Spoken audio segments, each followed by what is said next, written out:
Good morning বন্ধুরা, welcome back to my channel simple lifestyle of আগমনী। তোমরা সবাই কেমন আছো? আশা করি তোমরা সকলে খুব ভালো আছো। আমিও খুব ভালো আছি আর আমার পরিবারের সকলেও খুব ভালো আছে।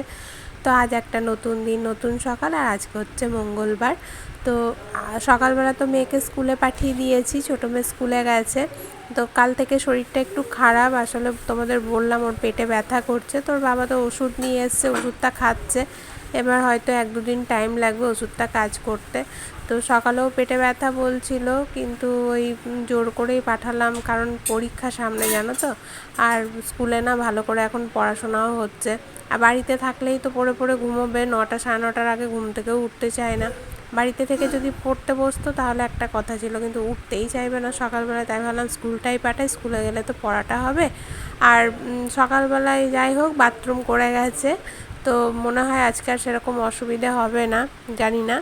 আর এখন দেখো আমি জলখাবারে করে নিচ্ছি বেগুনি। রবিবারের দিনকেই বড় বড় বেগুন নিয়ে এসেছিলো, তো সেদিন থেকেই বেগুনি খাবো করছে। তো ভাবলাম আজকে করেই দিই বেগুনিগুলো। কিন্তু জানো তো বেগুনগুলো খুব একটা ভালো ছিল না, জানি না, বর্ষার বেগুন বলে নাকি মুখ লাগছিল আর কি, একটু কুটকুট করছিল। তো এদিকে বেগুনি করে নিচ্ছি, আর কয়েকটা পটলিও ভেজে নিয়েছি। আর আমার ছোটো মেয়ে একটু আলু ভালোবাসে, তাই 2-4টে আলু গোল গোল করে কেটেও আলুটাও বেসনে চুবিয়ে মানে ওই আলুরই করে নিলাম। তো এখন স্কুল থেকে আসলেই তখন খাওয়া দাওয়া হবে। আর তোমাদের দাদাভাই এখন ছোটো মেয়েকে স্কুলে আনতে গেছে। এখন কিন্তু অনেকটাই বেলা জানো তো, এখন ঘড়িতে প্রায় 9:40 মতন বাজে। আর ওর তো 9:45-টাতে ছুটি হয় স্কুলে। তো আসুক, দিয়ে খাওয়া দাওয়া করে নেবো সবাই একসাথে।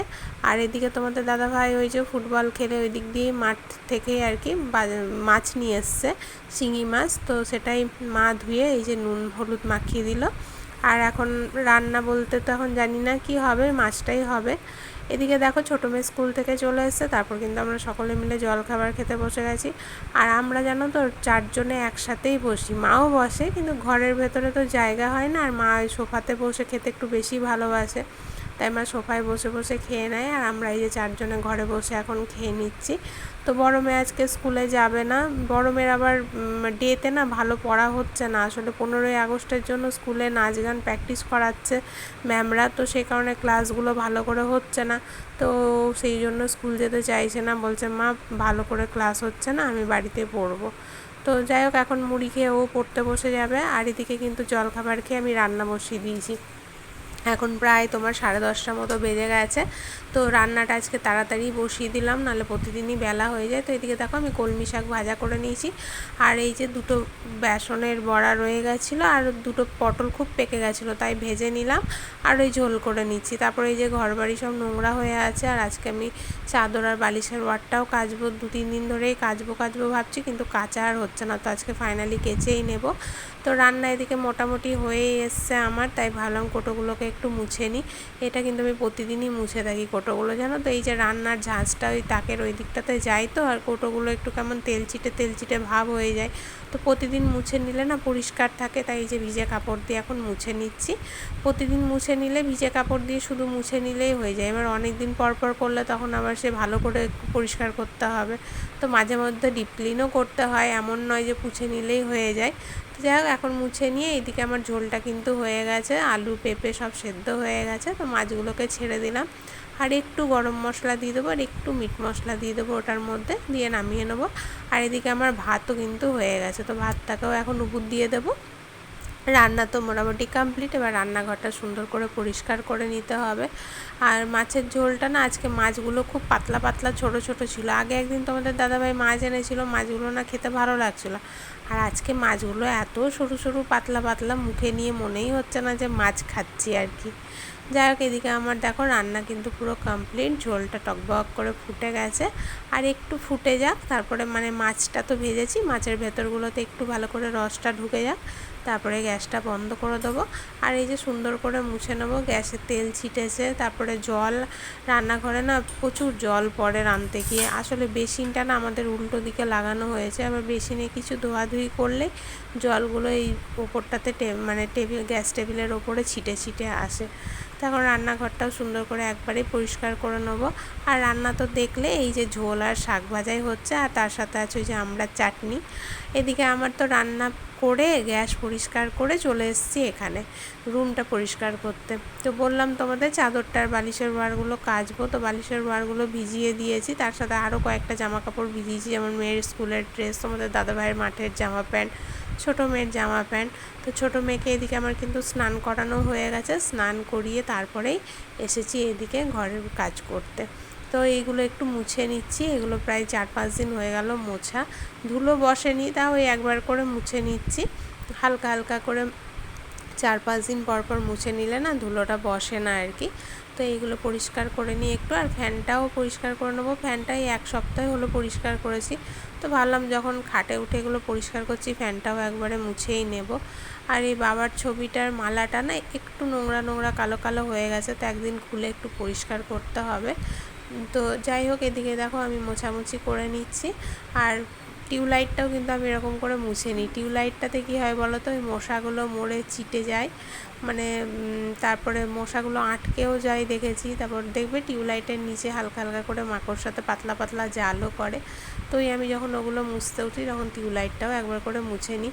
আর জানলাটা তো প্রতিদিনই মুছে নিই, বাইরে দিয়ে, ভেতর দিয়ে তো হয় না, ভেতর দিয়ে খাটে উঠে মুছতে হয় ধরো, আর বিছানাটা ঝাড়া হয়ে যায় আগেই। তো ওই বাইরের দিকে গিয়ে ওই ভিজে কাপড় দিয়ে, শুকনো কাপড় দিয়েও নয়, নাহলে ধুলোগুলো আবার উড়ে উড়ে ঘরেই ঢুকে যাবে। তো ভিজে কাপড় দিয়ে আমি জানলাটা প্রতিদিনই মুছে নিই। তো আজকে ভাবলাম বিছানা যখন তোলাই হয়নি, এগুলো পরিষ্কার করছি, তখন ভেতর দিক দিয়ে একটু করে নিই। আর জানলাগুলোয় না মাকড়সাতে ওই ছোটো ছোটো কালো কালো পেট মোটা মাকড়সাগুলো খুব জাল করে, প্রতিদিন মুছি তো প্রতিদিনই জাল করে। আসলে বাইরে গাছপালা প্রচুর আছে, তো ওই মাকড়সাগুলো দেখি জানলাতে মানে ঝুল করেই থাকে আর কি। যাক, এদিকে আমার ফ্যানটাও পরিষ্কার করা হয়ে গেছে, আর তারপরে ঘর ঝাঁট দিয়ে সুন্দর করে ঘরও মুছে নিয়েছি, সেটা আর তোমাদের সাথে শেয়ার করা হলো না। আর বালিশের ওয়ারগুলো এখন পরাবো না, ওপরের শোকেসে রাখা আছে, রেখে এসেছি, তো ওগুলোকে নিয়ে আসতে হবে, তারপরে ওয়ারগুলো পরাতে হবে।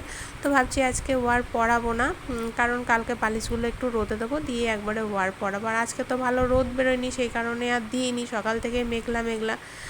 এদিকে আমার স্নানও হয়ে গেছে, এখন কিন্তু অনেকটাই বেলা, জানো, বাড়ির কিন্তু সকলের খাওয়াও হয়ে গেছে, আমি খেতে দিয়ে স্নান করতে ঢুকেছিলাম।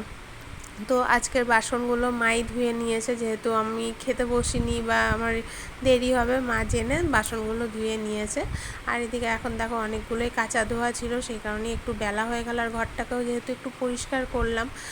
তো এখন প্রায় ঘড়িতে তোমার 1:45 মতো বাজে। তো আমি এখন নিচে গিয়ে ঠাকুর প্রণাম করিনি, এখনও ঠাকুর প্রণাম করে নিয়ে নিচে চলে যাব। আর গামছা 3টে আজকে ভিজেছিল, মানে কেচেছি, তো বাথরুমে নিয়ে তো ঢোকা হয়নি।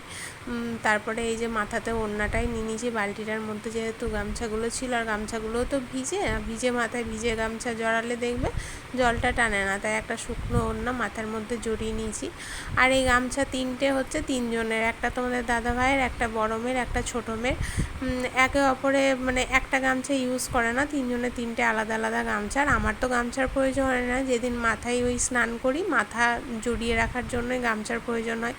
তো আমি যখন ধরো বেলায় স্নান করি ততক্ষণে গামছাগুলো শুকিয়েই যায়, তখন যে কোনো একটা গামছা মাথায় জড়িয়ে নিই।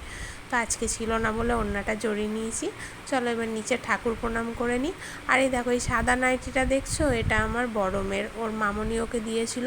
তো ওর তো অনেকটাই বড় হয়, তো পয়লা বৈশাখ থেকে পড়ছে, তাই হাতটাই যে সেলাই করে দিয়েছি। তো আমারও না একবার করে নাইটিটা পরতে ইচ্ছে করে, তাই একবার আমিও পরে নিই, কিন্তু আমার একটু ছোট হয় নিচের দিকে।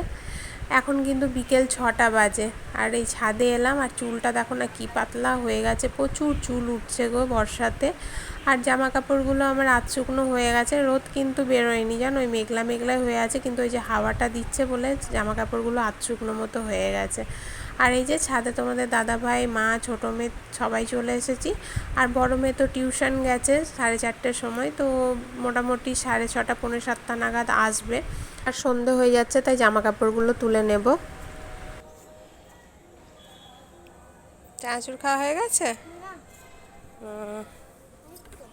বাবা,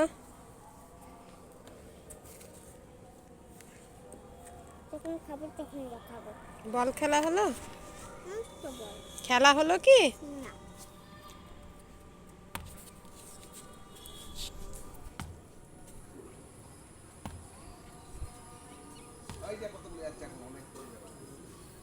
ওদের লেট হয়ে গেছে। দুজনে একসাথে কোথায় যাচ্ছে গো? অঙ্কিতা অর্পিতা দুজনে একসাথে কোথায় চলে গেল? ওরা দোকান যায়। কুয়োতলায়। ওই তো পা ধুচ্ছি। টাটা কর। পালিয়ে গেল। এখন প্রায় 8টা মতো বাজে, তো মেয়েকে আমার আধ ঘন্টা মতো পড়ানো হলো। 7:30 নাগাদ পড়তে বসেছে, আর দেখো না ওকে পড়াতে বসে খালি হাই উঠছে। ঘুম পায়নি, কিন্তু কেন যে বারে বারে হাই উঠছে, 5 মিনিট পর পরই হাই তুলছি। আর এদিকে ওকে প্রথমেই পড়াতে বসে লিখতে দিয়েছিলাম, লেখাটা ভীষণই স্লো হয়ে গেছে হাতের। একটু স্পিডে লিখতে বলছি, পরীক্ষায় তখন লেখা কমপ্লিট করতে পারবে না, তো ওই বসে বসে লেখে, জানো, গল্প করে, তারপরে ওই কিছু ড্রয়িং করে, ওরকম করে করে পড়ে। তো ওরকম করে পড়লে হবে বলো? ওকে বলছি এক মনে পড়ে নাও, লিখে নাও। তো আজকে পড়াইনি, বললাম লিখলে লেখাপড়া দুটোই হবে। তো আজকে কন্টিনিউ লিখিয়ে গেছি। তো ওই 9:30 পর্যন্ত পড়িয়েছি, তারপরে রান্নাঘরে চলে গেছিলাম রান্না করতে। তো আজকে রান্না বলতে জানো তো, ওই ঝোলটা অনেকটাই ছিল, শিঙি মাছের ঝোলটা, আর 3-4 পিস মাছও রয়ে গেছিলো। তো তোমাদের দাদাভাই মা বললো আর কিছু করতে হবে না। আর সেই গ্যাদাল পাতা তুলেছিলাম গতকালকে, তো তোমার ছোলার ডাল ভিজিয়ে রেখেছিলাম, তো ছোলার ডালটাকে বেটে এই যে বড়া করে নিয়েছি। আর এদিকে আমার ছোটো মেয়ের কিন্তু খাওয়া হয়ে গেছে, খেয়ে শুয়ে পড়েছে।